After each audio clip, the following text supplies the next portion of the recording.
Salut à tous, j'espère que vous allez bien, je suis content de vous retrouver pour une nouvelle vidéo portrait old school. Comme vous avez pu le voir sur la miniature, aujourd'hui nous allons nous intéresser à une légende incontournable de la NBA. Je veux bien sûr parler de Ervin Johnson, plus connu sous le nom de Magic Johnson. Alors comme d'habitude, installe-toi confortablement avec un petit café, abonne-toi et on se retrouve juste après le générique.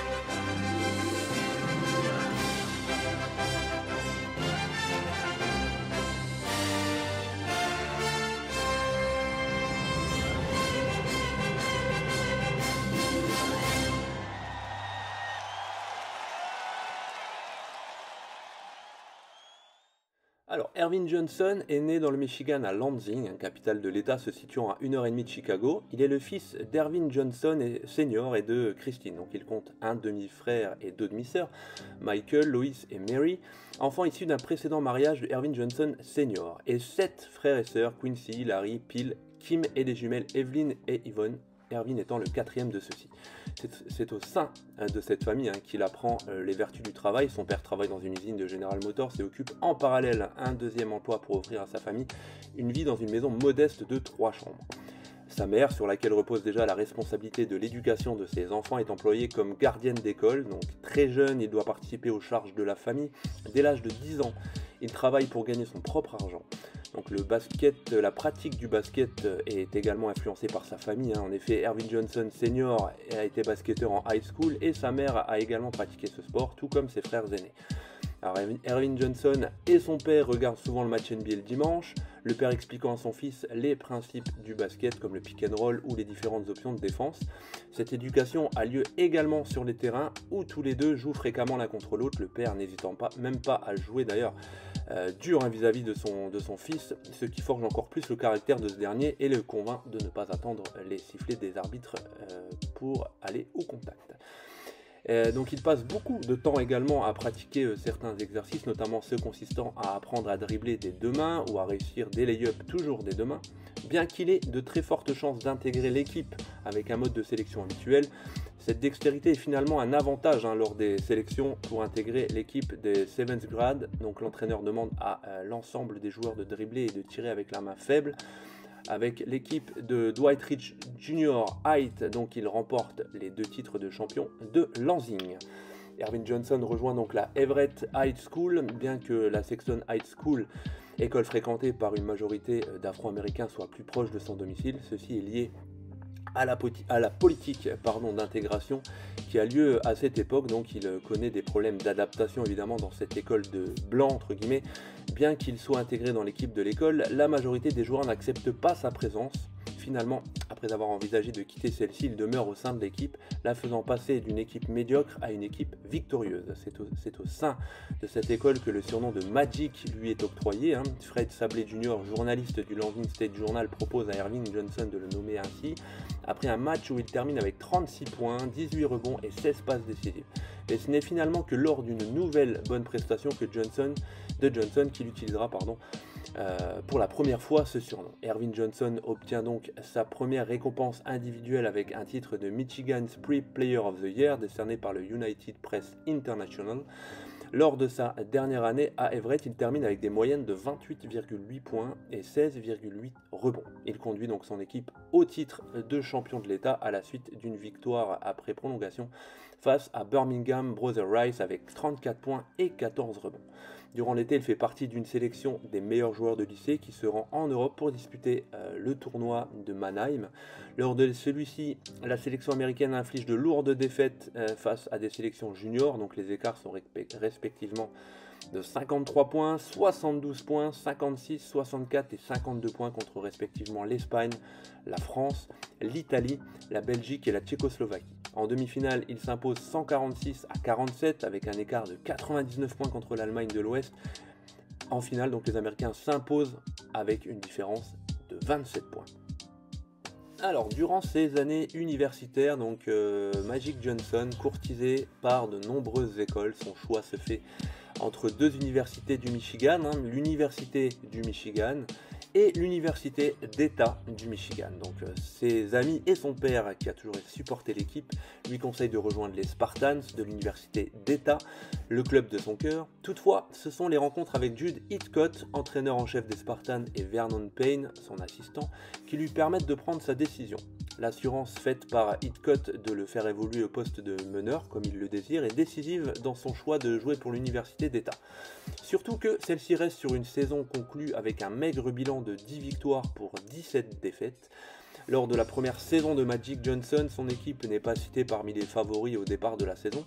Elle remporte cependant le championnat de sa conférence, la Big Ten Conference, ce qui lui permet de figurer parmi les 40 équipes disputant le tournoi final de la NCAA. Lors de celui-ci, les Spartans éliminent les Friars de Providence, puis les Hilltoppers de Western Kentucky, s'inclinant en finale régionale face aux Wildcats du Kentucky, sur le score de 52 à 49.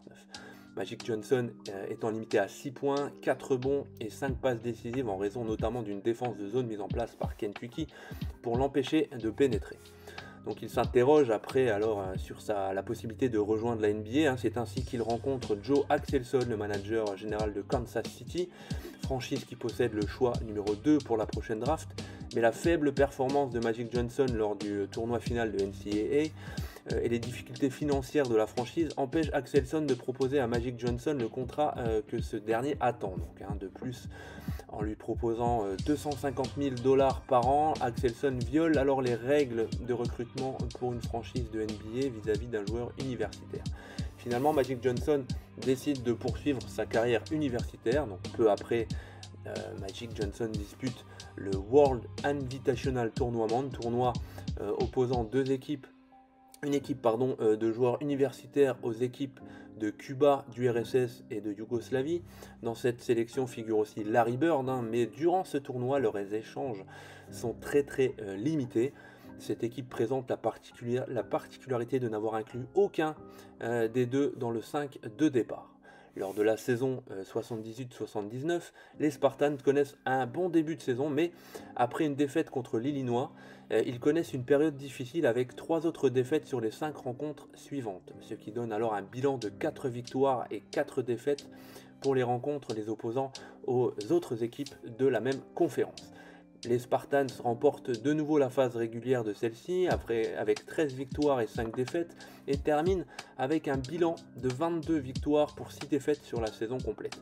Lors du tournoi final de la NCAA, les Spartans s'imposent 95 à 64 face aux Cardinals de Lamar, 87 à 71 face aux Tigers de LSU, 80 à 68 face aux Fighting Irish de Notre-Dame.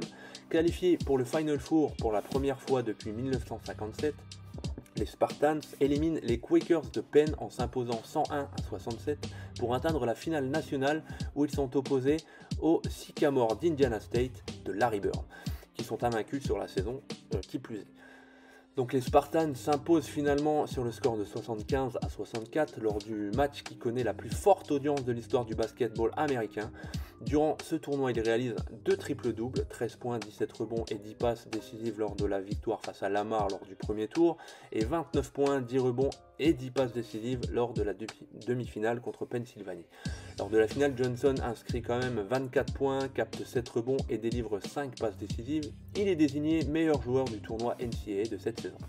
La décision de Magic Johnson de rejoindre la NBA au terme de cette saison universitaire est liée à un tirage au sort qui détermine l'équipe qui aura le premier choix de la draft 79 entre les Lakers de Los Angeles qui possèdent le choix du premier tour, du Jazz de la Nouvelle-Orléans à la suite d'un transfert de Kyle Goodridge en 76 et les Chicago Bulls. Alors, Magic qui déclara qu'il serait resté une année de plus à Michigan si Chicago avait obtenu le premier choix. Il parvient donc à se mettre d'accord avec les Lakers pour 500 000 $ par saison et annonce qu'il se porte candidat pour la draft. Peu après, les Lakers annoncent leur intérêt de recruter Magic Johnson lors de cette draft. Donc maintenant, nous allons développer la carrière de Magic Johnson qui, vous vous en doutez, a été très riche. Donc le premier match de Magic Johnson contre les Clippers de San Diego, donc à l'époque, reste toujours dans les mémoires de Kareem Abdul-Jabbar, donc son coéquipier et vedette des Lakers. Celui-ci, après une passe de Magic Johnson, réussit son fameux skyhook au buzzer final et donne la victoire à son équipe. Alors Magic Johnson lui saute dans les bras comme s'il venait de remporter le titre NBA. Abdul-Jabbar lui dit alors qu'il reste 81 matchs de saison régulière, donc en janvier il est désigné pour figurer même dans le 5 de départ de l'équipe de la conférence Ouest lors du NBA All-Star Game, devenant le premier rookie depuis Elvin Hayes en 79 à obtenir un tel honneur. Un autre rookie célèbre participe à cette rencontre, il s'agit de, évidemment, Larry Bird. La grande rivalité de cette époque entre Mike Johnson et Larry Bird commence au tout début de leur carrière respective. Donc, mais celui-ci, donc Larry Bird, ne fait pas partie du 5 majeur de la conférence Est, tout comme ce dernier. Donc il est élu dans le premier 5 des débutants, appelé aussi NBA First Rookie Team, en particulier grâce à ses statistiques de 18 points, 7,7 rebonds, 7,3 passes décisives et 2,4 interceptions par match. Dans ces deux dernières catégories, il est déjà présent dans le top 10 de la ligue, 7e pour les passes décisives et 5e pour les interceptions. Avec un bilan de 60 victoires pour 22 défaites, soit une progression de 13 victoires par rapport à la saison précédente, les Lakers se qualifient pour les playoffs, donc directement qualifiés pour la demi-finale de conférence. Ils éliminent les Suns de Phoenix sur le score de 4 victoires à 1. Lors de cette série, il devient le 3e joueur de l'histoire à réussir un triple-double sur une série de playoffs, après Oscar Robertson et Wilt Chamberlain. Les Lakers éliminent ensuite les Supersonics de Seattle sur le même score. Lors des finales NBA, les Lakers sont opposés aux 76ers de Philadelphie d'un certain Julius Erving. Les Lakers mènent 3-2, mais ils perdent sur blessure leur meilleur joueur, Kareem Abdul-Jabbar, qui doit rester à Los Angeles. Donc pour ce 6e match, Magic occupe le poste de pivot à la place de Kareem Abdul-Jabbar, donc il sort un match exceptionnel, 42 points, son meilleur total de la saison, 15 rebonds et 7 passes décisives et 3 interceptions. Ne pas oublier les 3 interceptions. Donc il mène les Lakers à la victoire dans cet ultime match de la finale. Cette performance lui permet de devenir le premier rookie à obtenir le titre de meilleur joueur des Finals NBA Final Most Valuable Player Award. Donc c'est le nom que les Américains donnent à cette distinction. Donc il devient le 3e joueur à remporter de manière consécutive les championnats de la NCAA puis de la NBA, après Bill Russell, champion NCAA en 55 et 56 avec les Dons de San Francisco, puis champion NBA en 57 avec les Celtics de Boston. Henry Bibi aussi, également 3 fois champion universitaire avec les Bruins d'UCLA de 70 à 72 et champion NBA avec les Knicks de New York en 73. Un 4e joueur parvient ensuite à égaler cette performance, donc il s'agit de Billy Thompson avec les Cardinals de Louisville en 1986, puis avec les Lakers en 87. Magic Johnson entame parfaitement la saison suivante, sa moyenne de points progressant de 18 à 21,4 points. Toutefois, le 11 novembre 1981, Tommy Burleson, le pivot des Hawks d'Atlanta, lui retombe sur le genou. La gravité de la blessure n'est pas décelée immédiatement, mais après une semaine et une nouvelle collision avec Tom Lagarde des Mavericks de Dallas, donc une déchirure du cartilage est diagnostiquée à Magic Johnson. Donc il doit se faire absolument opérer. Magic Johnson retrouve l'équipe durant le mois de février, mais il doit attendre le 27 de ce mois-ci, pour retrouver donc les parquets lors d'une victoire 107 à 103 face aux Nets du New Jersey. Les bilans des Lakers est de 11 victoires pour 6 défaites avec le retour de Johnson, et il termine la saison régulière sur 2 défaites et un bilan de 54 victoires et 28 défaites. Malgré sa blessure, donc Magic Johnson dispute 37 rencontres pour des statistiques de 21,6 points, 8,6 rebonds et 8,6 passes décisives, 3,4 interceptions, terminant donc à la tête de la ligue dans cette statistique. Les Lakers sont favoris lors de la confrontation les opposant aux Rockets de Houston, ceci conduit par Mose Malone, remportant le premier match de la série à Los Angeles avant que les Lakers n'égalisent. Un panier de Mike Dunleavy Sr. donne la victoire aux Rockets lors de la 3e et ultime manche de la série. Magic Johnson a l'occasion d'égaliser, mais son tir ne parvient pas à toucher le panier. Cela lui vaut le surnom de Tragic Johnson. Quelques frictions existent au sein de l'équipe. Norm Nixon, meneur titulaire des Lakers, avant l'arrivée de Johnson, déclare que son jeu, après son passage d'arrière-shooter à meneur, puis à nouveau arrière, est perturbé par le retour de Magix, et d'autres joueurs donc regrettent l'attention uniquement focalisée sur le retour de Magic Johnson. Alors, durant l'intersaison, la NBA est secouée par l'annonce du nouveau contrat de Magic Johnson. Jerry Buss, le propriétaire de l'époque, annonce que Johnson est un joueur des Lakers pour 25 ans et 25 millions de dollars. Contrat astronomique pour l'époque. Karim Abdul-Jabbar demande plus tard à son propriétaire de retrouver ses esprits, lui disant qu'avec une telle annonce, plus aucun joueur ou entraîneur ne pourrait avoir de pouvoir sur son joueur, sur son jeune coéquipier, on va dire. Donc la nouvelle saison est également compliquée. Paul Westhead est adepte d'une attaque sur demi-terrain axée autour de son pivot Karim Abdul-Jabbar. Magic Johnson considère que cela ralentit le jeu des Lakers et le rend plus prévisible. Lors d'une victoire 113 à 110 face au Jazz de l'Utah, les deux hommes s'affrontent lors d'un temps mort, puis dans le bureau de Westhead à la fin de la rencontre. Donc c'est une ambiance un petit peu délétère quand même. De retour dans les vestiaires, donc Magic Johnson annonce qu'il demande à faire l'objet d'un transfert. Lors du retour à Los Angeles, Johnson se voit traité d'immature par Jerry Buss et Jerry West. Mais il lui annonce également que Westhead est remplacé. Jerry Buss déclare plus tard que la décision était prise avant la déclaration de Magic Johnson. Ce dernier est toutefois jugé responsable de cette éviction et hué dans les salles. Jerry West ayant refusé de reprendre un poste d'entraîneur qu'il a déjà occupé dans le passé, celui-ci est confié à Pat Riley, assistant de Westhead. Donc pour le premier match sous sa direction, Magic Johnson réussit un triple-double avec 20 points, 16 passes et 10 rebonds. Il participe pour la deuxième fois au NBA All-Star Game pour des statistiques de 16 points, 4 rebonds et 7 passes décisives. Les Lakers terminent avec un bilan de 57 victoires et 25 défaites et au premier rang de la conférence Ouest évidemment. Magic obtient donc sur la saison des moyennes de 18,6 points, 9,6 rebonds et 9,5 passes décisives, 2,7 interceptions, terminant pour la deuxième fois en tête de la ligue dans cette dernière statistique. Avec 1147 points, 751 rebonds et 743 passes décisives, il devient le troisième joueur après Oscar Robertson et Will Chamberlain à franchir la barre des 700 unités dans ces trois catégories statistiques au cours d'une seule saison. Toutefois, il ne fait pas partie du premier 5 NBA, donc All NBA First Team, le poste de meneur étant attribué à Gus Williams. Magic Johnson étant désigné dans le deuxième 5 donc, de cette époque.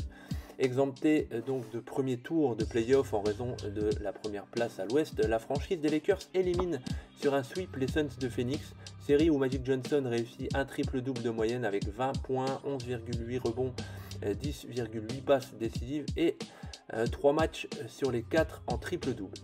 Il lui manque seulement donc une passe lors de la quatrième opposition pour réaliser de nouveau cette performance individuelle. Puis les San Antonio Spurs en finale de conférence, toujours par le score de 4-0, donc voilà, 2 sweeps d'affilée. Les Lakers retrouvent une nouvelle fois donc les Sixers de Philadelphie lors des finales NBA. Les Lakers remportent cette série sur le score de 4-2, Magic Johnson réussissant un triple-double lors du 6e match avec 13 points, 13 rebonds et 13 passes décisives. Magic Johnson est désigné pour la deuxième fois de sa carrière MVP des finales. Les statistiques sur les playoffs sont de 17,4 points, 11,3 rebonds, 9,3 passes décisives et 2,9 interceptions. Un véritable monstre. Alors pour la première fois dans l'histoire de la NBA, et la seule encore aujourd'hui d'ailleurs, l'équipe championne obtient le premier choix de draft. Ici la draft donc 82 à l'époque, grâce à un trade avec les Cleveland Cavaliers et la descente aux enfers de cette équipe lors de ces 3 dernières saisons. Avec le renfort de leur nouveau rookie James Worthy, les Lakers terminent une nouvelle fois en tête de la conférence Ouest lors de la saison 82-83. Magic Johnson donc obtient des moyennes de 16,4 points, 8,6 rebonds, 10,5 passes décisives, premier rang de la ligue et 2,2 interceptions, 8e rang. Termine donc pour la première fois de sa carrière dans le premier 5 de la ligue aux côtés de Sidney Moncrief, Larry Bird, Julius Erving et Mose Malone. Il termine également 3e des votes désignant donc le meilleur joueur de la saison derrière Mose Malone et Larry Bird. Lors des playoffs, les Lakers affrontent les Trail Blazers de Portland, l'emportant sur le score de 4-1 Au tour suivant, ils éliminent les Spurs de San Antonio par 4-2. Pour la troisième fois de sa carrière, Magic Johnson conclut une série de playoffs sur un triple-double, 17,5 points, 10,5 rebonds et 14 passes décisives. Donc la franchise de Los Angeles est ensuite affaiblie donc par la blessure de Worthy, Norms, Nixon également et Bob McAdoo au moment d'affronter pour la troisième fois en 4 ans les Sixers de Philadelphie. Donc ceux-ci, toujours menés par Julius Erving, ont reçu un renfort important avec le pivot Mose Malone. Celui-ci a pronostiqué un 4-4-4, soit 4-4-4 en français, comme le nombre de matchs disputés en playoff pour obtenir le titre. Les Sixers remportent aisément ces finales sur le score de 4-0, premier sweep dans les finales NBA depuis la victoire des Warriors de Golden State en 1975. Donc sur cette série, les statistiques de Magic Johnson sont de 19 points, 7,8 rebonds et 12,5 passes décisives et 1,8 interceptions. Ça fait c'est quand même du lourd. Le début de saison 83-84 de Magic Johnson est perturbé par une blessure à l'index de sa main droite, blessure occasionnée lors d'un match contre les Dallas de Mavericks. Donc il fait son retour au cours du mois de janvier lors d'une rencontre contre les Cavaliers de Cleveland. Alors lors du NBA All-Star Game, dont il termine pour la première fois de sa carrière en tête des votes désignant les 2-5 de départ, donc il établit 2 records NBA, il réussit 22 passes décisives, dont 13 dans une mi-temps. Il réussit également 15 points et 9 rebonds lors de cette rencontre remportée en prolongation par la sélection de l'Est sur le score de 154-145. Lors de la saison régulière, où il dispute finalement 67 rencontres, il termine avec 16,5 points de moyenne, 6,5 rebonds et 12,3 passes décisives, ce qui en fait de nouveau le meilleur passeur de la ligue. Et sans oublier aussi 2,1 interceptions. Il termine de nouveau 3e lors des votes désignant le MVP décerné à Larry Bird devant Bernard King. Il est également présent dans le premier 5 où Bird et Johnson sont les seuls à conserver leur place, désormais accompagnés de Bernard King, Karim Abdul-Jabbar et Isaiah Thomas, le Pistons. Les Lakers terminent donc de nouveau en tête des bilans de la conférence Ouest, opposés aux Kings de Kansas City de l'époque. Lors du premier tour, ils s'imposent sur le score de 3-0, puis 4-1 face aux Dallas de Mavericks pour affronter donc les Suns de Phoenix en finale de conférence. Ils remportent cette confrontation sur le score de 4-2, Magic Johnson donc établissant un nouveau record NBA pour un match de playoff avec 24 passes décisives. Les finales NBA mettent aux prises les Lakers aux Boston de Celtics. C'est la 8e fois de l'histoire que ces deux franchises se disputent le titre NBA. Toutes ces confrontations ayant eu pour vainqueur les Celtics. Donc après avoir remporté la première manche, les Lakers sont proches de remporter la deuxième, toujours aussi disputée donc à Boston, mais une mauvaise compréhension par Magic Johnson d'une consigne de Pat Riley, suivie par une interception de Gerald Anderson, permet aux Celtics d'égaliser, ceci s'imposant ensuite en prolongation.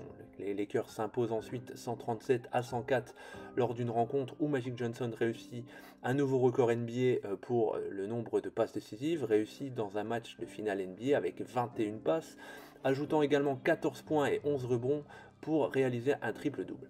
Ils sont donc proches de la victoire lors de la 4e rencontre, 5 points d'avance à 1 minute de la fin, mais une interception de Robert Parrish sur une passe de Magic Johnson, puis 2 lancers francs manqués par ce dernier, permettant aux Celtics d'arracher une prolongation où ils s'imposent sur le score de 129-126.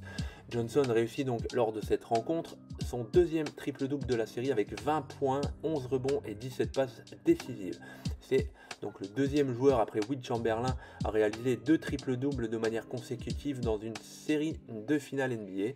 Donc après une nouvelle victoire des Celtics obtenue dans une chaleur étouffante au sein du Boston Garden, les Lakers s'imposent 119-108 lors de la 6e rencontre et obtiennent ainsi le droit de disputer le titre NBA dans une 7e et ultime rencontre. Menés donc toute la rencontre, les Lakers sont proches de retourner la situation, mais à 1 minute de la fin, Cedric Maxwell parvient à contrer une tentative de passe de Magic Johnson alors que le score est de 105-102 en faveur de Boston. Dennis Johnson récupère la balle et court donc vers le panier adverse, obtenant facilement donc finalement 2 lancers francs et qui mettent donc terme aux espoirs des Lakers. Ceux-ci ne marquent plus aucun point et s'inclinent 111-102. Alors cette défaite marque profondément Magic Johnson, Pat Riley lui recommande de s'appuyer sur celle-ci pour devenir un véritable guerrier. Il confie à son meneur de jeu que le but de la nouvelle saison n'est pas juste de retourner en finale, c'est de battre les Celtics. C'est ainsi qu'il commence le stage d'avant-saison par un message clair, no layup. Il met également en place sa politique de carrière best effort, donc système basé sur un ratio pour chaque joueur entre les performances statistiques et les minutes jouées, chaque joueur ayant pour objectif d'améliorer ce pourcentage de 1% au cours de la saison. Pour la 4e saison consécutive, la franchise des Lakers termine en tête de sa division avec 20 victoires de plus que le deuxième, les Trail Blazers de Portland, et en tête de la conférence Ouest avec 62 victoires et 20 défaites seulement. Donc après une nouvelle participation au All-Star Game où il inscrit 21 points, capte 5 rebonds et délivre 15 passes décisives, Magic Johnson termine la saison avec 18,3 points, 6,2 rebonds et 12,6 passes, donc deuxième de la ligue derrière Isaiah Thomas, et 1,5 interceptions. Lors du vote désignant le meilleur joueur de la saison, il est devancé par Larry Bird, son ennemi de toujours, donc il occupe la place de meneur du 5 de l'année, où la seule différence par rapport à celui de la saison précédente est la présence de Mose Malone et en place de Karim Abdul-Jabbar. Donc avec le meilleur bilan de la saison régulière, les Celtics se qualifient pour les Finals NBA et ont ainsi l'avantage du terrain sur les Lakers qui ne concèdent que 2 défaites lors des 3 premiers tours. Donc victoire 3-0 contre les Suns de Phoenix, 4-1 contre les Trail Blazers de Portland. Magic Johnson terminant cette série avec une moyenne de 17 passes décisives, ce qui constitue un nouveau record NBA. Et 4-1 donc contre les Nuggets de Denver. Les Lakers s'inclinent lourdement lors du premier match de ces finales NBA, 148-114. Ce match étant désormais désigné sous le terme Memorial Days Massacre, mais ils prennent un avantage important en s'imposant à Boston, donc avant de jouer les 3 matchs suivants à Los Angeles. Les Lakers confirment et s'imposent 136-111 lors du premier match de la série disputé au Forum d'Inglewood, mais s'inclinent lors du 4e match malgré un triple-double de Magic Johnson avec 20 points, 11 rebonds et 12 passes. Après une nouvelle victoire à domicile 120-111, les Lakers vont s'imposer sur le parquet des Celtics sur le score de 110-100, ceci concédant pour la première fois de leur histoire un titre à domicile. Donc le titre de MVP des finales est attribué à son coéquipier Karim Abdul-Jabbar. Les statistiques de Magic Johnson sur cette série donc des NBA Finals sont de 18,3 points, 6,8 rebonds, 14 passes décisives et 2,2 interceptions, donc c'est juste incroyable. Magic Johnson connaît donc lors de la saison 85-86 une nouvelle blessure au genou droit, donc à la suite d'un choc avec Larry Nance des Suns de Phoenix, et il retrouve les terrains peu avant le All-Star Game, événement où il participe après être devenu le premier joueur de l'histoire à recevoir plus d'1 million de votes. Il retrouve le premier rang des passeurs lors de la saison 85-86, devançant avec 12,6 passes décisives Isaiah Thomas qui totalise 10,8 passes. Ces 2 joueurs étant les 2 seuls de la ligue à dépasser la barre des 10 passes par match. Ces autres statistiques sont de 18,8 points, 5,9 rebonds et 3,6 interceptions. Cela assure donc une nouvelle fois sa présence dans le premier 5 où il retrouve une nouvelle fois son ennemi de toujours, Larry Bird, et comme la saison précédente, Isaiah Thomas, son coéquipier Karim Abdul-Jabbar, retrouvant une place au poste de pivot. La 5e place est occupée par l'ailier des Hawks d'Atlanta, Dominique Wilkins, donc ce dernier devançant Magic Johnson dans le classement des votes, Larry Bird terminant premier pour la 3e année consécutive. Donc les Lakers terminent une nouvelle fois avec le meilleur bilan de la conférence avec 62 victoires. Donc lors des playoffs, les Lakers s'imposent 3-0 face aux Spurs de San Antonio, puis 4-2 face aux Mavericks de Dallas, confrontés donc aux Rockets de Houston, qui jouent avec 2 jeunes joueurs de grande taille, Ralph Sampson et Hakeem Olajuwon, les Twin Towers, donc en finale de la conférence. Donc les Lakers remportent la première manche à domicile, puis s'inclinent lors des 4 matchs suivants. Donc la 5e manche sur un panier en aveugle de Ralph Sampson. Magic Johnson réussit 3 triples-doubles durant ses playoffs. Lors du 3e match contre les Spurs avec 14 points, 10 rebonds, 17 passes décisives. Lors du 4e match de la série contre Dallas, 29 points, 15 rebonds et 14 passes décisives. Et lors du 4e match de la finale de conférence, avec 20 points, 12 rebonds et 11 passes décisives. Donc ses statistiques sur les playoffs sont de 21,6 points, 7,1 rebonds, 15,1 passes décisives et 1,9 interceptions. Encore du grand MJ. La carrière de Magic Johnson continue de plus belle, seulement il y a un petit souci, c'est que l'équipe des Lakers, elle vieillit. Le vieillissement de l'équipe des Lakers, effectivement. Karim Abdul-Jabbar étant âgé de 39 ans avant le début de la saison, et l'impossibilité pour Jerry West, le manager général, de renforcer l'équipe, oblige Pat Riley à modifier la stratégie offensive de son équipe. Magic Johnson est désormais la principale option offensive de l'équipe, le but étant de protéger Karim Abdul-Jabbar pour le dernier quart-temps. C'est ainsi qu'il réalise sa meilleure performance à la marque le 23 décembre 86 contre les Kings de Sacramento avec 46 points. Il passe deux autres fois la barre des 40 points, donc 42 contre les Nets du New Jersey et 40 contre les Pacers de l'Indiana. Sur les 80 rencontres qu'il dispute, il réussira donc 11 triples-doubles. Il termine avec une moyenne de 23,9 points par match.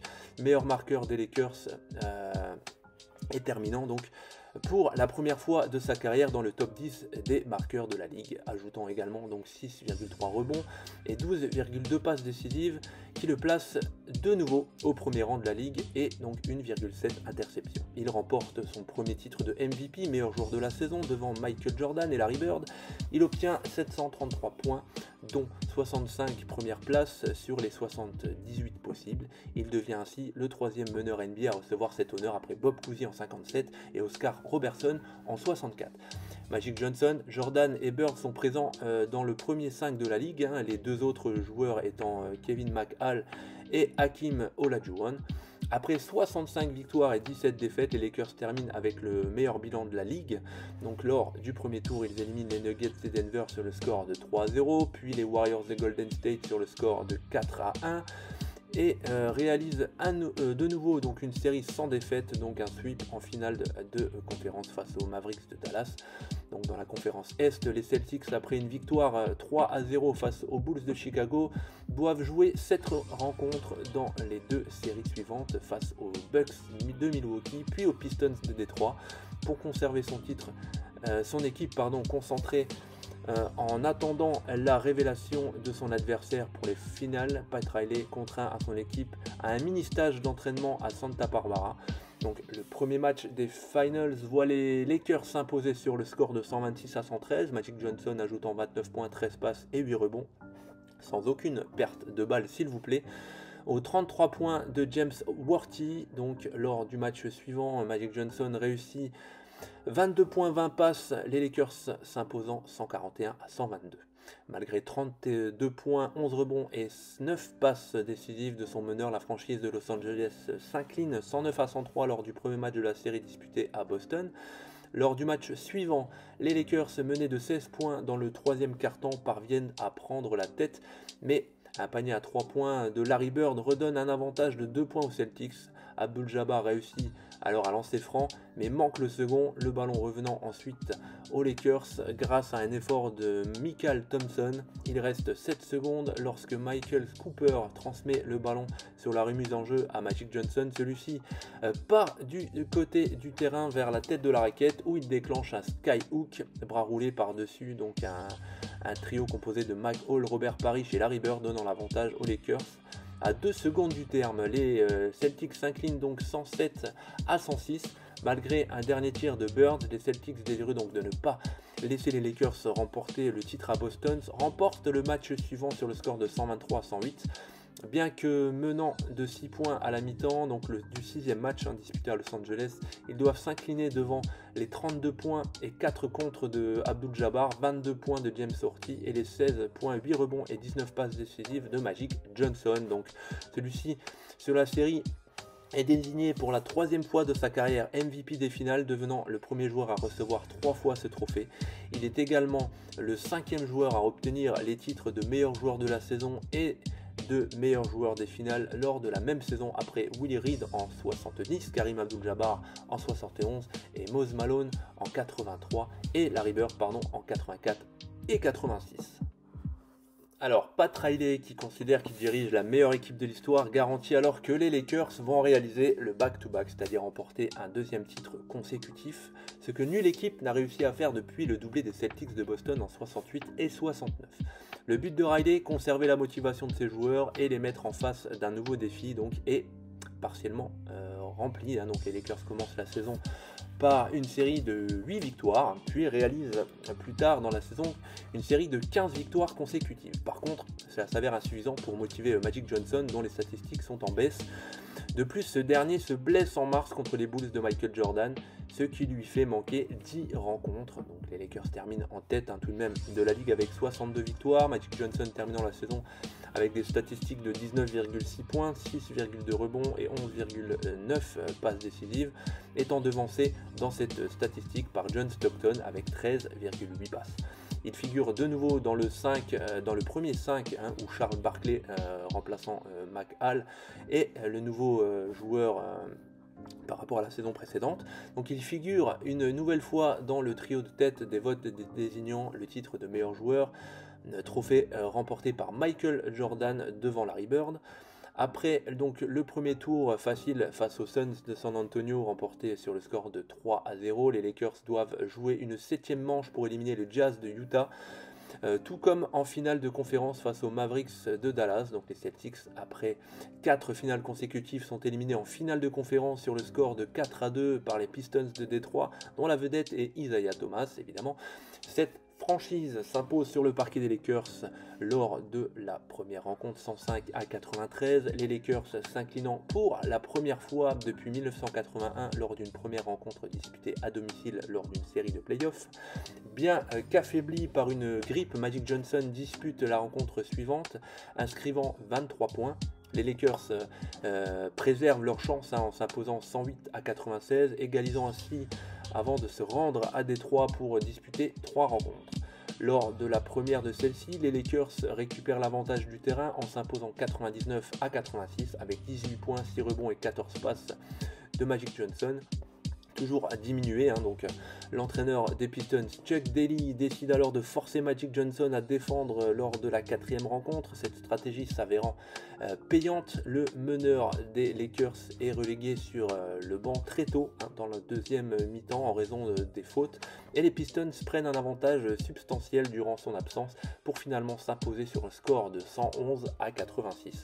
La victoire 104-94 des Pistons lors de la 5e rencontre contraint les Lakers à remporter les 2 dernières rencontres disputées au Forum d'Inglewood pour remporter le titre NBA tant attendu. Les Pistons sont proches de remporter leur premier titre NBA en menant 102 à 99 avec une minute à jouer, donc une minute restant à jouer dans ce match. Donc toutefois un panier de Byron Scott suivi d'une bonne défense qui empêche Thomas de marquer, et enfin 2 lancers francs de Karim Abdul-Jabbar permettent aux Lakers de reprendre la tête à 8 secondes de la fin. Donc Joe Dumars manque un nouveau tir et Scott récupère la balle permettant aux Lakers d'égaliser. Lors de cette rencontre, Magic Johnson établit un nouveau record NBA avec 14 passes décisives en une seule mi-temps.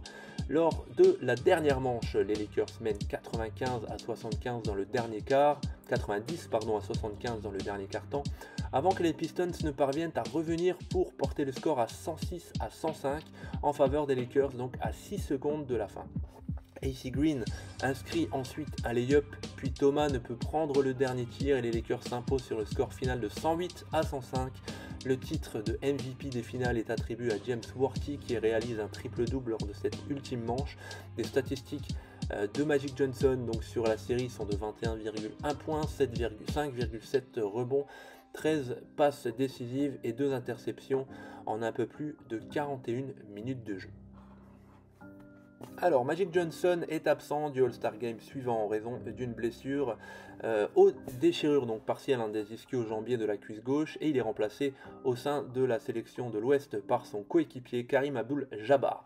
Les Lakers terminent la saison régulière une nouvelle fois avec le meilleur bilan de la conférence Ouest, avec 57 victoires et 25 défaites. Magic Johnson obtient 22,5 points, 7,9 rebonds et 12,8 passes décisives et 17 triple-doubles, donc termine en tête du vote des journalistes désignant le MVP de la saison devant Michael Jordan, tous deux figurant dans le premier 5 de la ligue aux côtés de Charles Barkley, Karl Malone et Hakeem Olajuwon.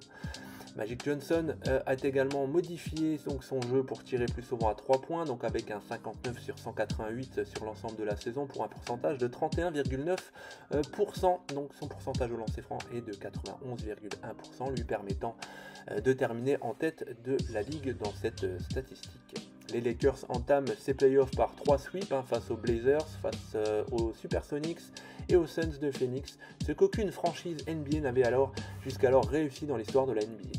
Dans la conférence S, les Pistons de Détroit remportent également leurs 2 premiers tours sans encaisser la moindre défaite, avant de s'imposer 4-2 face aux Bulls d'un certain Michael Jordan.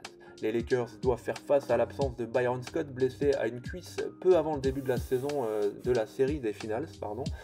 Celle-ci débute par une victoire des Pistons à domicile 109-97. Lors de la deuxième rencontre, toujours disputée à Détroit, les Lakers mènent 66-62 à la mi-temps, puis de plus de 10 points lors du troisième quart. Le fait principal de cette rencontre, qui s'avère également primordial sur le résultat de la série, se situe lors de ce troisième quart-temps. Lors d'une tentative de défense sur une contre-attaque, Magic se blesse au ischio-jambier de la cuisse gauche, donc blessure qu'il a handicapé plus tôt dans la saison et doit sortir du terrain alors que le score est de 75 partout. Les Lakers perdent finalement cette rencontre sur le score de 108-105 avant de se rendre à Los Angeles. Magic essaye de disputer la troisième rencontre, mais il ne peut jouer que 5 minutes dans le premier quart avec une seule passe décisive à son crédit. Donc les Pistons, grâce à une ligne arrière Dumas, Thomas, Johnson efficace, gagnent cette troisième manche sur le score de 114-110. Puis la rencontre suivante sur le score de 105-97, remportant ainsi le titre NBA. Cette rencontre est la dernière disputée par Kareem Abdul-Jabbar. Lors de la saison suivante, il remporte le seul titre de MVP décerné par la NBA qui ne figure pas encore à son palmarès lors du All-Star Game. Il devient donc le premier joueur à ne pas évoluer dans la sélection vainqueur à obtenir les titres de MVP de la rencontre depuis Julius Erving lors de l'édition de 77, le seul autre joueur étant Bob Pettit en 1958. Ses statistiques sont de 22 points, 6 rebonds et 4 passes décisives en 25 minutes, avec 22,3 points, 6,6 rebonds, 11,5 passes décisives et 11 triple-doubles. Il remporte le 3e titre de meilleur joueur de la saison en devançant Barkley et Jordan. Patrick Ewing prend la place de Hakeem Olajuwon dans le premier 5 de la ligue où Magic Johnson est présent pour la 8e fois consécutive. Les Lakers, premiers de la conférence Ouest avec un bilan de 63 victoires, éliminent les Rockets de Houston lors du premier tour des playoffs sur le score de 3-1, puis sont défaits en demi-finale de conférence par les Suns de Phoenix. Ceux-ci s'imposent lors de la première partie sur le parquet des Lakers, j'ai bugué, 104-102, ces derniers égalisant donc dans la série en remportant le deuxième match sur le score de 124-100. Lors de la rencontre suivante, les Suns remportent sur le score de 117-103 leur première victoire en playoff à domicile face aux Lakers depuis 1984.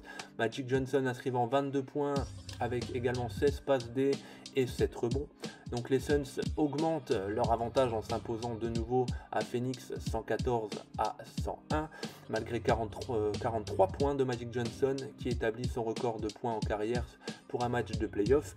Dès le match suivant, 5e rencontre de la série, il égale son nouveau record de points, mais cela ne s'avère une nouvelle fois insuffisant pour les Lakers qui s'inclinent 106-103. Les Suns remportent pour la première fois une série de playoffs face aux Lakers après 6 confrontations tout de même.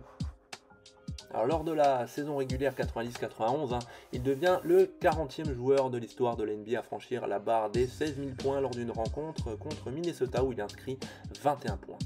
En fin de saison, lors d'une victoire 112-106 face aux Mavericks de Dallas, il devient le passeur le plus prolifique de l'histoire de la NBA en dépassant Oscar Robertson. Alors bien que devancé par Worthy en tant que meilleur marqueur de la saison des Lakers, il inscrit tout de même 19,4 points, délivre 12,5 passes décisives et il inscrit et réussit un double-double de moyenne pour les catégories des points et des passes décisives pour la 9e saison consécutive. Ses autres statistiques sont de 7 rebonds et de 1,3 interceptions. Il est devancé par Michael Jordan pour le titre de meilleur joueur de la saison et figure dans le premier 5 NBA composé pour la 3e année consécutive de Johnson, donc Jordan, Charles Barkley, Karl Malone et le poste de pivot étant cette saison occupé par David Robinson.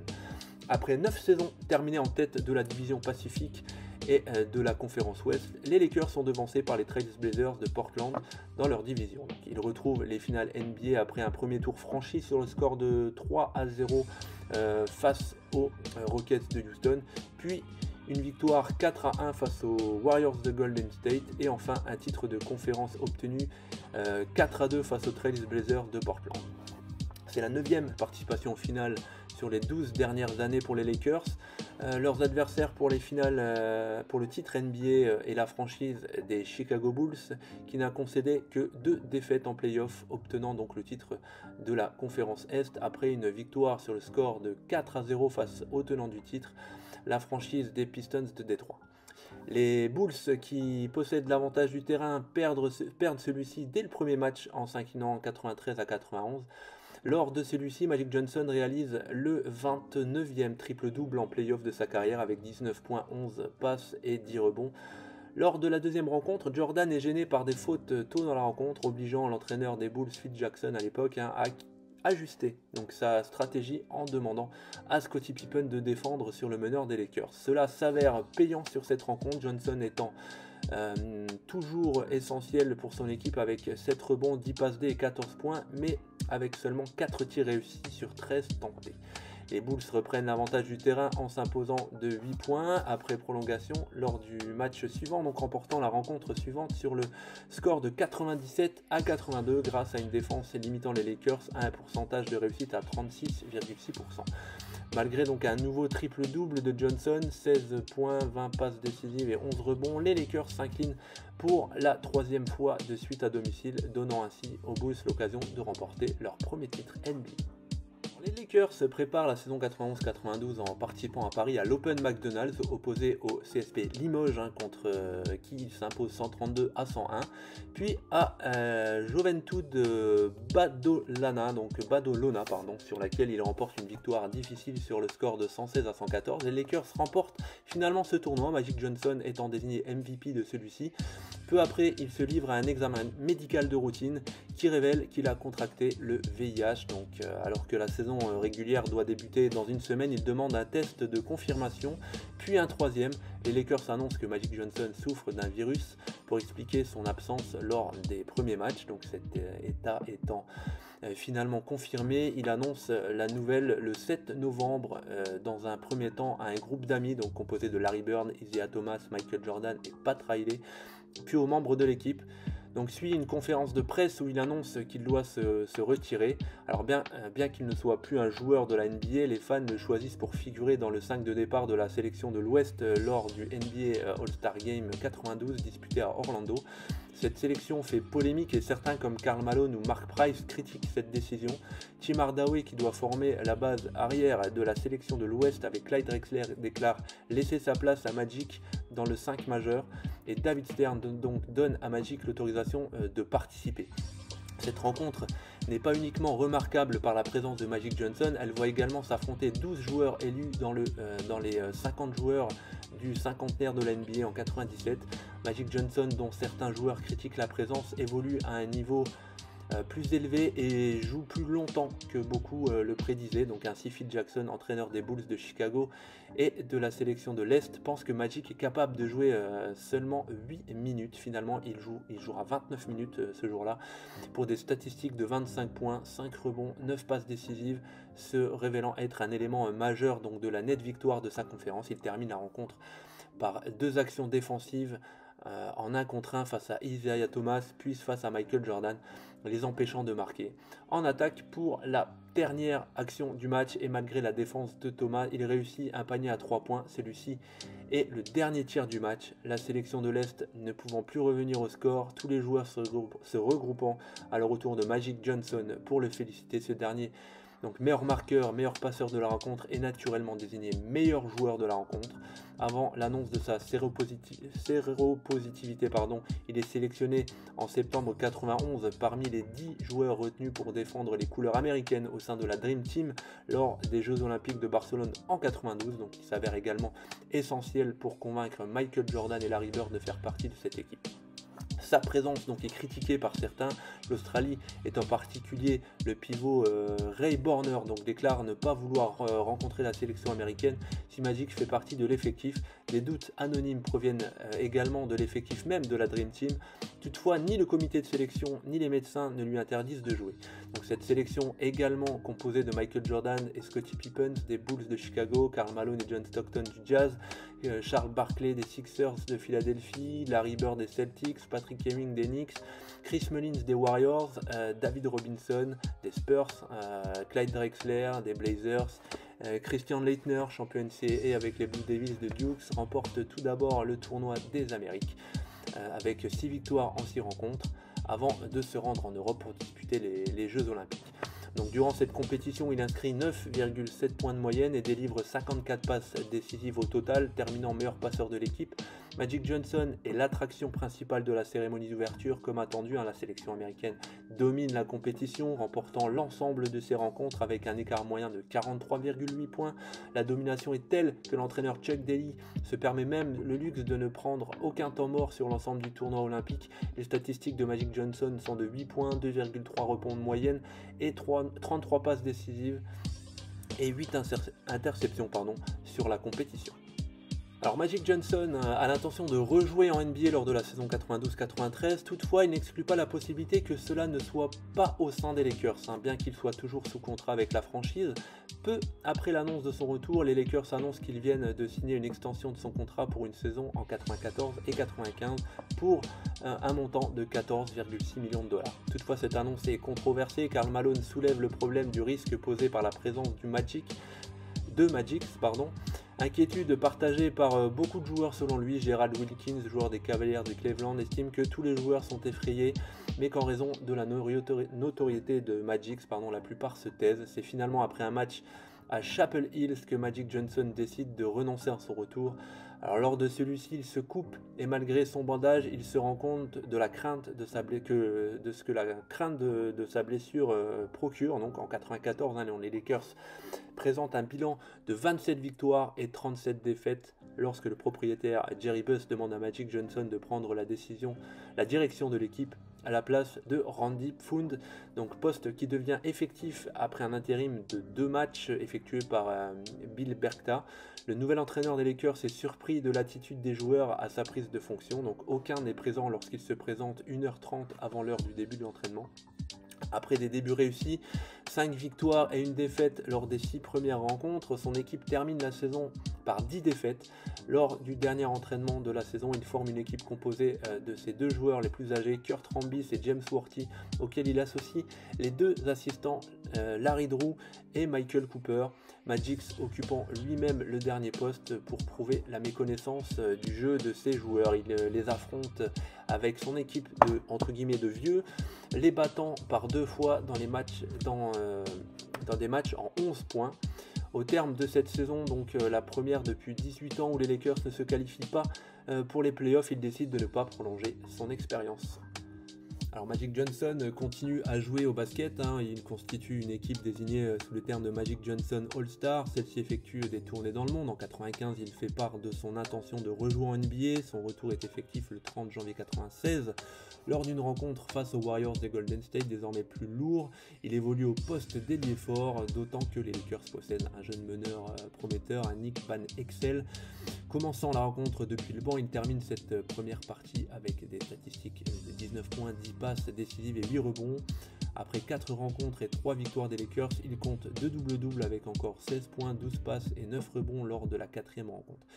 Il réussit donc son 138e triple-double en saison régulière lors de sa 6e rencontre avec 15 points, 13 passes décisives et 10 rebonds en 39 minutes lors d'une victoire 87-86 face aux Hawks d'Atlanta. Son retour au sein des Lakers a quelques répercussions positives lorsque les joueurs prennent exemple sur lui en donnant une passe décisive au lieu de prendre un tir, la moyenne de passes progressant de 24,8 à 26,8, ou négative lorsque certains joueurs prennent ombrage de la présence du Magic. Cédric Ceballos, leader des Lakers, voit ses statistiques régresser, sa série de 67 rencontres en double-double étant également interrompue durant cette période. Une absence injustifiée lui fait également perdre son rôle de co-capitaine.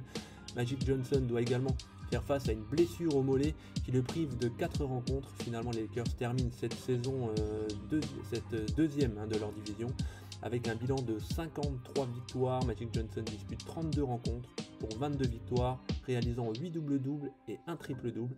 Donc sur la saison, ses statistiques sont de 14,6 points, 5,7 rebonds, 6,9 passes, en près de 30 minutes environ de moyenne. En playoff, donc ils sont opposés aux Rockets de Houston. Pour la première fois de sa carrière, il commence un match de playoff sur le banc. Lors de celui-ci, il inscrit 20 points et distribue 3 passes décisives tout de même dans une défaite 87-83 au Forum. Après cette rencontre, il critique la stratégie de son entraîneur, lui demandant de le faire jouer plus souvent sur son meilleur poste, donc meneur.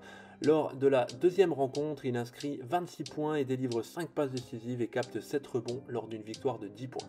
Toutefois, lors des deux matchs suivants, il ne parvient pas à atteindre la barre des 10 points, 7 points, 13 passes décisives et 9 rebonds lors du troisième match, perdu 104-98 à Houston, puis 8 points, 5 rebonds et 5 passes décisives dans une défaite 102-94 qui élimine définitivement les Lakers. Cette fin de saison est difficile pour les Lakers. Magic déclare à vouloir être payé autant que Jordan s'il joue une nouvelle saison. Nick Van Exel critique les choix de son entraîneur lors des playoffs, notamment le remplacement de Sergei Trick par Magic Johnson lors du troisième match alors que Trick était en réussite. Donc Delaris résume cette situation dans la phrase: nous avons beaucoup d'entraîneurs dans cette équipe, n'est-ce pas? Donc il y a eu un peu de frustration quand même dans cette fin de saison. Quelques jours plus tard, Magic Johnson annonce mettre un terme définitif à sa carrière de joueur. Voilà les amis, écoutez, la vidéo touche à sa fin, j'espère qu'elle vous aura plu. Si c'est le cas, lâchez un petit pouce bleu. En tout cas, j'ai toujours autant de plaisir à vous proposer des vidéos, à vous faire connaître un petit peu l'historique des joueurs, des anciens. Des nouveaux, c'est un petit peu plus compliqué, mais voilà, je préfère faire quand même des vidéos sur des joueurs qui ont fini leur carrière, comme ça on peut faire un débrief complet de leur carrière. Donc voilà, j'espère en tout cas, en espérant maintenant que vous en savez un peu plus sur Magic Johnson. Si vous voulez d'autres vidéos portraits, n'hésitez pas à me le dire en commentaire, ça me fait toujours plaisir. Et il peut y avoir de très très bonnes idées. Donc merci également pour les retours toujours positifs que je reçois. Merci aux nouveaux abonnés, bienvenue dans l'équipe.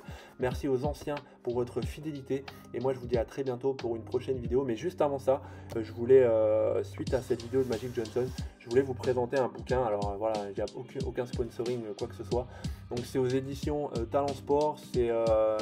C'est écrit par Roland Lazenby, un biographe sportif reconnu aux États-Unis. Donc voilà, il a fait la biographie de Michael Jordan, de Kobe Bryant, et là il s'est attaqué à Magic Johnson. Donc on est en période de Noël. Si vous avez comme moi intérêt à lire et que vous êtes passionné par la NBA. Alors je ne l'ai pas encore lu parce que c'est quand même un pavé, il y a je sais plus combien, il y a 844 pages à lire, donc voilà. Si ça peut être une idée cadeau pour des passionnés de basket, de NBA. Donc voilà, je vous montre à l'écran, c'est Magic par Roland Lazenby, la vie de Earvin Magic Johnson. Donc voilà, aux éditions Talent Sport. Voilà, écoutez, merci en tout cas d'avoir regardé cette vidéo jusqu'au bout. J'espère que vous avez eu le courage de tenir jusqu'au bout. Une vidéo qui fait quasiment 1 heure, donc voilà, ça fait beaucoup de choses à encaisser. Donc n'hésitez pas en tout cas à me le dire en commentaire, à vous abonner si ce n'est pas déjà fait, et puis à me mettre dans les commentaires une petite suggestion de vidéo portrait. Voilà, je vous dis à très très bientôt, et on laisse place au générique de fin que je trouve quand même plutôt pas mal. Allez, ciao les gars.